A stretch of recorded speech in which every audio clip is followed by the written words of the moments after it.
Muy buenos días, bienvenidos de nuevo a Negocios Televisión, bienvenidos al espacio de las noticias pendientes de la actualidad, mirando a la última hora con el foco puesto en Estados Unidos, en Donald Trump, en Joe Biden y también en el conflicto en Ucrania, con la OTAN pidiendo ayuda urgente de cara al invierno, con Ucrania que desmiente desarrollar armas nucleares y con Rusia avanzando hacia Kupiansk. Enseguida les contamos todo esto, miramos también a Oriente Medio, pero empezamos hablando de Donald Trump, y es que los miembros del equipo de transición del presidente electo están elaborando una lista de oficiales militares que serán despedidos, que potencialmente incluiría al Estado Mayor Conjunto, según apunta la agencia Reuters, en lo que sería una reestructuración sin precedentes en el Pentágono. La planificación de los despidos se encuentra en una etapa temprana después de la victoria electoral de Trump el 5 de noviembre y podría cambiar a medida que su administración tome forma, según decían las fuentes. Solicitaron además el anonimato para hablar sobre estos planes. Tampoco quedó claro si el propio Trump respaldaría el plan, aunque en el pasado ha criticado extensamente a los líderes de defensa que le criticaban a él. Trump también ha hablado durante la campaña de despedir a generales despiertos y de los responsables de la problemática retirada de Afganistán en 2021. Un Trump que ha revolucionado Washington. Los republicanos y demócratas están sorprendidos por la nominación de Matt Gaetz por parte de Trump como fiscal general. La noticia de su nombramiento provocó jadeos audibles entre los republicanos de la Cámara de Representantes en una reunión de la conferencia este miércoles, según apunta Axios. Un republicano de la Cámara de Representantes describió la respuesta en la sala como atónita y disgustada. Decían: estoy segura de que se plantearán muchas preguntas en su audiencia, es lo que apunta la senadora republicana de Maine, Susan Collins. La senadora republicana de Alaska, Lisa Murkowski, dijo que el nombre de Gaetz no estaba en su tarjeta de bingo. Decía además que no cree que sea una buena nominación para el cargo de fiscal general.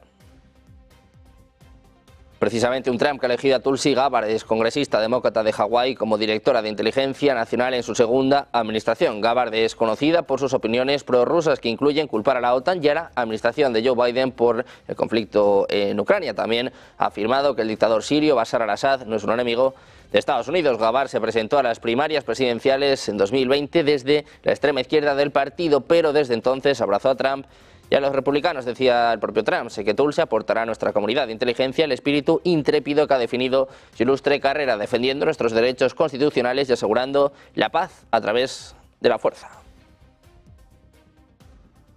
Un Trump que volvía a hablar después de su discurso de la victoria y sacaba pecho, en este caso, presumía de la victoria contundente, aplastante del 5 de noviembre. Escuchamos las palabras de Trump.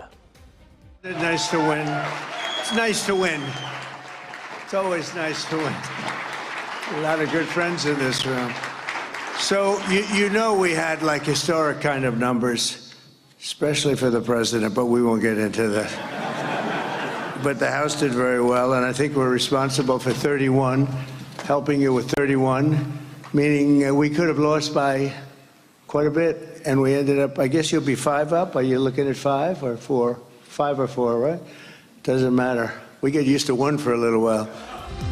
Contamos además que Donald Trump ha elegido a Marco Rubio como secretario de Estado de Estados Unidos, recurriendo al senador de Florida y el rival político para ser el jefe diplomático del país en su segunda administración. Trump anunció la nominación de Rubio el miércoles, calificando al senador de un líder muy respetado y una voz muy poderosa en favor de la libertad. Decía Trump que será un firme defensor de nuestra nación, un verdadero amigo de nuestros aliados y un guerrero valiente que nunca se rendirá ante nuestros adversarios, es lo que apuntaba el propio Trump. Rubio es conocido por sus opiniones agresivas sobre China e Irán especialmente, y también no ser tan aislacionista con otros aliados políticos y asesores de política exterior de Trump. Un Trump que además encamina su entrada por todo lo alto al despacho Oval. El republicano emprenderá su segundo mandato por la puerta grande a la presidencia de Estados Unidos. Tras el recuento final, su victoria arrolladora le concede el control de la presidencia y las cámaras, lo que le permitiría poner en marcha su paquete de medidas. Trump alcanza lo que llaman la trifecta. El Partido Republicano se ha asegurado el control de la Cámara de Representantes de Estados Unidos, haciéndose con los 218 escaños necesarios para la mayoría frente a los 208 de los demócratas, quedando aún 9 por decidir. Al haber ganado la Cámara, el Senado y la Presidencia, el Partido Republicano ha logrado una poderosa trifecta de su gobierno, un Congreso controlado por los republicanos que además promete facilitar al presidente electo Donald Trump la tarea de completar su gabinete y promulgar sus políticas. Los republicanos de la Cámara de Representantes se pusieron por encima con victorias en Arizona y California después de que a primera hora del miércoles se proyectara que estaban bien encaminados para asegurar este umbral de los 218 escaños. También miramos al encuentro que tuvo lugar ayer en la Casa Blanca, con Biden recibiendo a Trump con buen tono, buenas palabras y garantizando una transición tranquila, algo que no sucedió cuando fue Trump el que tuvo que dejar el despacho Oval. 2 horas de reunión, tras la cual Trump ha vuelto a su casa. Biden, por su parte, ha reiterado su opinión de que el apoyo de Estados Unidos a Ucrania de manera continua en su guerra con Rusia favorece los intereses de seguridad nacional de Estados Unidos. Thank you very much. Politics is tough, and it's in many cases not a very nice world, but it is a nice world today, and I appreciate very much a transition that's so smooth. It'll be as smooth as it can get, and I very much appreciate that, Jim. You're welcome. Y precisamente miramos al presidente de Estados Unidos, Joe Biden, que enviará a Ucrania todos los fondos aprobados por el Congreso antes de la llegada del futuro mandatario Donald Trump a la Casa Blanca el 20 de enero de 2025. Es lo que apuntaba este miércoles el asesor de Seguridad Nacional, Jake Sullivan. Decía que el presidente ha ordenado a su equipo que cada dólar autorizado por el Congreso para Ucrania sea gastado en apoyo a ese país antes de que él deje el cargo. Es lo que afirmaba Sullivan en una rueda de prensa en la Casa Blanca. El objetivo, explicó, es colocar a Ucrania en la mejor posición posible mediante la entrega de los fondos ya aprobados, que incluyen armamento para fortalecer su posición en la mesa de negociaciones cuando eventualmente busque poner fin al conflicto con Rusia. La última vez que el Congreso aprobó ayuda para Ucrania fue en abril, en un paquete que incluía 61.000 millones de dólares. También miramos al presidente argentino, y es que Javier Milei y Donald Trump van a protagonizar hoy un encuentro informal en Mar-a-Lago, a donde está convocada la Conferencia Política de Acción Conservadora, que reunirá durante las próximas 72 horas al poder de Estados Unidos, que apostó por la victoria del candidato republicano en las elecciones presidenciales del pasado 5 de noviembre. Milei partió esta madrugada desde Buenos Aires junto a la secretaria general de la presidencia, Karina Milei, y será recibido por el canciller Gerardo Werth en el aeropuerto de Palm Beach West. El presidente y su acotada comitiva se alojará en un hotel a escasos kilómetros de la residencia que Trump posee en Mar-a-Lago. El jueves a la tarde hay un cóctel exclusivo para 300 personas que son invitados especiales del presidente electo. Allí habrá un primer contacto con Trump, que como Milei va a ser orador, va a participar en la CEPAC. El que no va a participar va a ser Vladimir Putin, el presidente ruso, y es que el secretario de prensa presidencial ruso, Dmitry Peskov, ha informado que no ha habido todavía contactos con representantes de la nueva administración de Estados Unidos, es decir, no ha habido contactos con Trump. Le preguntaban esto en la sesión informativa de hoy y Peskov respondía que todavía no han tenido contactos. Decía además que Putin considera absolutamente correcto y justo aumentar el apoyo a los participantes de la guerra en Ucrania y que además Rusia y Estados Unidos tienen muchos temas irritantes para discutir. Le preguntaban cuál sería el tema clave, el tema principal, y decía que sería un error señalar uno específico. También ha hablado sobre el posible regreso de los fabricantes de automóviles europeos a Rusia. Señaló que los rusos deberían recibir productos de mejor calidad por menos dinero. También miramos a China, que se arma esperando una guerra comercial con Donald Trump. La primera vez que China se enfrentó a Donald Trump en la Casa Blanca hubo una guerra comercial, una violación del protocolo que involucraba a los líderes de Taiwán y una relación de amistad entre presidentes que terminó en amargura. Mientras tanto, mientras el presidente electo Trump se prepara para comenzar su segundo mandato en el cargo, China se prepara para la imprevisibilidad de los vínculos con Estados Unidos y para la renovación de las tensiones en torno al comercio, la tecnología y Taiwán. Se avecina una nueva guerra arancelaria, quizás la mayor consecuencia para China, si Trump se mantiene fiel a sus promesas de campaña, sea su amenaza de aplicar aranceles generalizados del 60% a todas las exportaciones chinas a Estados Unidos. También hablamos de Europa con Josep Borrell, el alto representante de Asuntos Exteriores de la Unión Europea. Dice que ha estado en Kiev, que ha visto la situación y que hay que aportar más a Ucrania. Dice que Estados Unidos ya aporta un 25% más que Europa y que si nos queremos poner a ese nivel se nos iría de las manos el gasto. Escuchamos a Borrell. En la dimensión militar, Estados Unidos aporta aproximadamente un 25% más que nosotros, en términos militares, 25% más. Sustituir a Estados Unidos representaría, por tanto, un esfuerzo financiero e industrial considerable que obligaría a plantearnos de nuevo cuestiones que ya hemos debatido, como qué hacer con los fondos congelados de Rusia, cuyos rendimientos hemos decidido tomar para ayudar a financiar la industria ucraniana de la defensa y que, sin embargo, no serían suficientes. Entraríamos de lleno en una cuestión nuclear debatida y no resuelta, pero que se pondrá sobre la mesa seguramente cuál es qué hacer no con los rendimientos del capital, sino con el capital mismo. La situación militar no es fácil, con altas bajas por los dos lados, pero debemos evitar una solución diplomática que margine a Ucrania. Y miramos también al secretario general de la OTAN, Mark Rutte, ha pedido ayuda urgente para los ucranianos antes del invierno. Como decimos, el secretario general de la OTAN está pidiendo ayuda para Ucrania de cara al invierno. También hablaba de la posible negociación con Rusia y el propio Mark Rutte decía que la ayuda es urgente. Decía, eso sí, que Ucrania es quien debe decidir. Escuchamos. Collective support to Ukraine remains critical. This is what we discussed. Now, throughout the coming winter, but also for the long term if necessary. We have to make sure that defense aid will keep flowing to Ukraine and that we are able to get them from a position where they are losing territory, that they are able to stabilize the front and then to win back from the Russians what they have lost.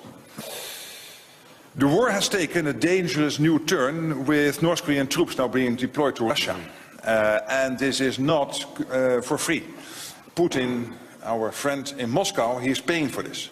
He is paying for this by not only money, but also by technology. He is supplying missile technology to North Korea, and this is now presenting a threat, not only to us here in Europe, but also to South Korea, to Japan, and to the United States mainland. And of course, China is part of the war effort by sanction circumvention, by dual-use goods. He has a close relationship with Iran, and he is getting military aid from Iran to help him in the war effort against Ukraine. But he is paying in money, and that money is being spent by Iran on continuing its negative influence in the Middle East and beyond. So this is getting more and more a situation where the Euro-Atlantic and the Indo-Pacific really have to be seen as one theater. And not as two separate ones. And that's why we have that strong relationship with Japan, South Korea, but also with Australia, New Zealand, and of course with the European Union. And our security, therefore, now more and more is global.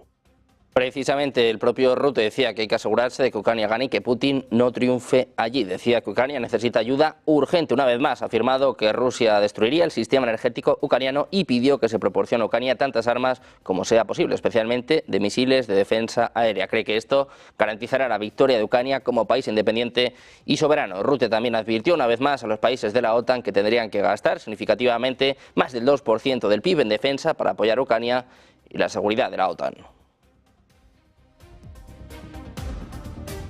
También miramos a Rusia, que se está acercando al nudo ferroviario de Kupiansk. Según la plataforma ucraniana de análisis de la guerra Deep State, prepara en ese frente de la región de Kharkov una intensificación de su ofensiva, según apuntaba en un discurso a la nación el presidente ucraniano Volodymyr Zelensky. El comandante en jefe, Alexander Sirski, decía, nos ha dado su informe, el frente y la máxima atención centrada en la región de Donetsk, también en los intentos de que Rusia expanda su ofensiva, especialmente en Kupiansk. Previamente, un portavoz militar de Ucrania había advertido de que Rusia podría activar en los próximos días el frente del sur de Zaporilla para cortar las vías ucranianas de comunicación con la región de Donetsk. Mientras tanto, las fuerzas del Kremlin continúan presionando en los ejes de Kurayove y Prokros en la región de Donetsk y siguen ganando terreno en el este de Ucrania, si bien con un número muy alto de bajas.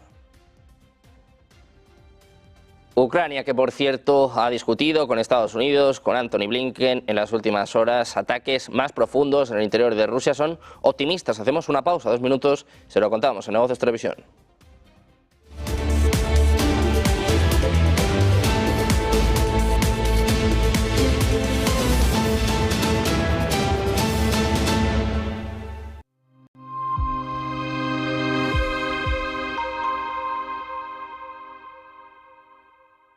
En el corazón de Madrid, descubre Los Montes de Galicia, donde la tradición gallega se encuentra con la innovación culinaria.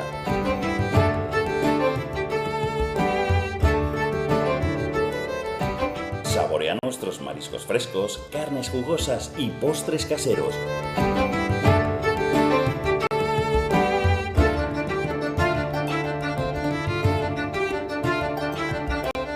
Todo preparado con ingredientes de la más alta calidad. Disfruta de una experiencia gastronómica única en un ambiente acogedor y elegante. Los Montes de Galicia, donde cada comida es una celebración. ¡Te esperamos!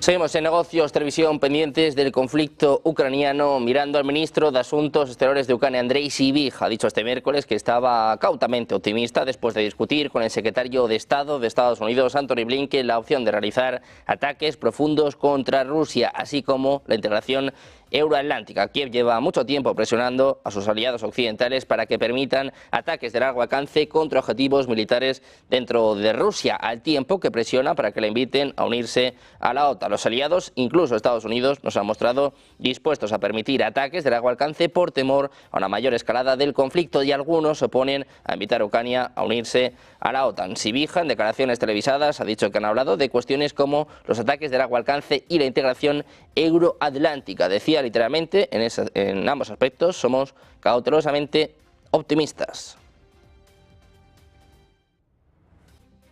Precisamente Ucrania afirma este jueves que sus tropas tienen el control total de la ciudad de Kupiansk, en el noreste del país, tras detener un avance ruso hacia el centro ferroviario. Un funcionario instalado por Rusia había dicho anteriormente que las fuerzas de Moscú estaban ganando terreno en las afueras de la ciudad. Más de 2 años y medio después de que comenzara el conflicto, las fuerzas de Moscú tomaron Kupiansk en los primeros días de febrero de 2022 y las tropas ucranianas lo recuperaron en una rápida contraofensiva meses después. En los últimos meses, la zona ha experimentado un recrudecimiento de la actividad de las fuerzas rusas. Precisamente el gobierno ucraniano, que ha vuelto a negar que tenga planes de desarrollar armas nucleares después de que una información del The Times sugiriera que la administración del presidente Zelensky contemplaba la opción de fabricar una bomba atómica rudimentaria que podría estar lista en unos meses si la nueva administración de Estados Unidos retira su apoyo militar a Kiev. Sobre esto hablaba el Ministerio de Asuntos Exteriores ucraniano, diciendo que están comprometidos con el Tratado de No Proliferación Nuclear. Decía, no tenemos, desarrollamos o queremos adquirir armas nucleares. Además, agrega que Ucrania trabaja con el Organismo Internacional de Energía Atómica y es totalmente transparente con este, que no permite el uso de material nuclear con fines militares. También miramos a Finlandia. La ministra de Asuntos Exteriores dice que obligar a Ucrania a aceptar la neutralidad no traerá una solución pacífica a la crisis con Rusia. Añade que no se puede confiar en que Moscú se adhiera a cualquier acuerdo que firme. Finlandia rechazó desesperadamente una invasión, un conflicto con Rusia, mientras además decía que hay una perspectiva de que el presidente electo de Estados Unidos, Donald Trump, busque poner fin al conflicto lo más rápido posible, y las preocupaciones de algunos aliados de que las condiciones que podrían imponerse a Kiev fuesen, por ejemplo, forzar un estatus neutral a Ucrania. Finlandia rechaza el modelo de finlandización para Ucrania. Por su parte, Alemania ha advertido a sus terminales de importación de gas operadas por el Estado que rechacen cualquier cargamento ruso de gas natural licuado, después de que se le notificara de un envío planificado. En una carta vista por Financial Times, el Ministerio de Economía alemán ordena a Deutsche Energy Terminal no aceptar ninguna entrega de gas natural licuado ruso, después de que la compañía informara a Berlín que su instalación de importación iba a recibir un cargamento ruso el domingo. El ministerio afirmó que la orden se emitió para proteger los intereses públicos primordiales del país y pidió al operador rechazar las entregas de gas natural licuado desde Rusia hasta nuevo aviso. El posible envío se produce en un momento en el que el GNL se convertirá en una moneda de cambio para la Unión Europea y la presidencia de Donald Trump, y la presidenta de la Comisión Europea, Ursula von der Leyen, planteó la semana pasada la idea de sustituir el gas natural licuado de Rusia por el de Estados Unidos.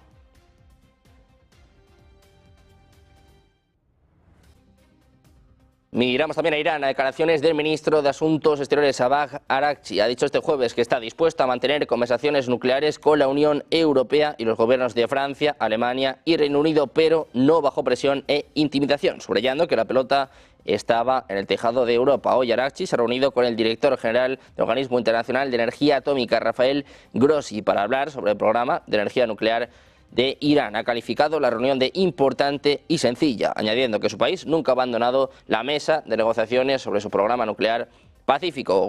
Grossi ha calificado esta reunión de indispensable. Dice que como miembro del Tratado de No Proliferación de Armas Nucleares siguen cooperando plenamente con la OIEA. Las diferencias, dice, se pueden resolver mediante la cooperación y el diálogo. Acordamos proceder con valentía y buena voluntad, es lo que afirmaba Araghchi en un mensaje publicado en X. Mientras tanto, las potencias europeas están presionando para que la Junta del Organismo de Control Atómico de la ONU adopte una nueva resolución contra Irán la próxima semana para presionar a Teherán por su escasa cooperación, mientras el mundo espera el regreso del presidente electo de Estados Unidos, Donald Trump. Esas resoluciones podrían generar más tensiones diplomáticas con Irán, que ha respondido a otras críticas anteriores y otras críticas en la Junta de Gobernadores del Organismo Internacional de Energía Atómica, intensificando sus actividades nucleares y excluyendo a los principales inspectores, lo que aumenta las preocupaciones occidentales sobre sus objetivos. También pendientes de los mercados, con Wall Street, que cerraba ayer con tono mixto después del dato de IPC en Estados Unidos. Wall Street ha cerrado con tono mixto, con subidas ligeras para el Dow Jones, un 0,11% arriba, el S&P que subía un 0,02%, mientras que el Nasdaq, el sector tecnológico, se dejaba algo más de 2 décimas, un 0,26%, en un mercado que se tomó un respiro después del festival alcista provocado por la victoria de Donald Trump en las elecciones de Estados Unidos. Ahora, la atención de los inversores se ha centrado en los datos de inflación. El índice de precios al consumidor, que subía 0,2%, 2 décimas en octubre por cuarto mes consecutivo, avanzando un 2,6% en términos anuales. Excluyendo los componentes volátiles de alimentos y energías, el IPC aumentó un 0,3% en octubre, cumpliendo con las previsiones de los economistas. Después de los informes, las apuestas de los operadores reflejaron una probabilidad de más del 82% de un recorte de 25 puntos básicos en la reunión de diciembre de la Fed, frente al 58,7% que había este lunes. Es lo que mostraba la herramienta FedWatch. También nos fijamos en empresas, miramos a AMD, que va a despedir al 4% de su personal global, mientras el veterano fabricante de chips de computadores busca ganar una presencia más fuerte en el creciente espacio de chips de inteligencia artificial dominado por Nvidia. Como parte de la alineación de sus recursos con sus mayores oportunidades de crecimiento, dice, están tomando una serie de medidas específicas que lamentablemente darán como resultado una reducción de su fuerza laboral global en un 4%. Decía, estamos comprometidos a tratar a los empleados afectados con respeto y ayudarlos en esta transición. AMD tenía 26.000 empleados a finales del año pasado, según un documento presentado ante la Comisión de Bolsa y Valores de los Estados Unidos. Es el segundo mayor productor de unidades de procesamiento gráfico o GPU, solo por detrás de Nvidia. La empresa ha dicho que la inteligencia artificial representa una de sus mayores oportunidades de crecimiento. AMD cerraba lleva este 2025 con caídas del 5%, mientras que las de Nvidia han subido un 200%.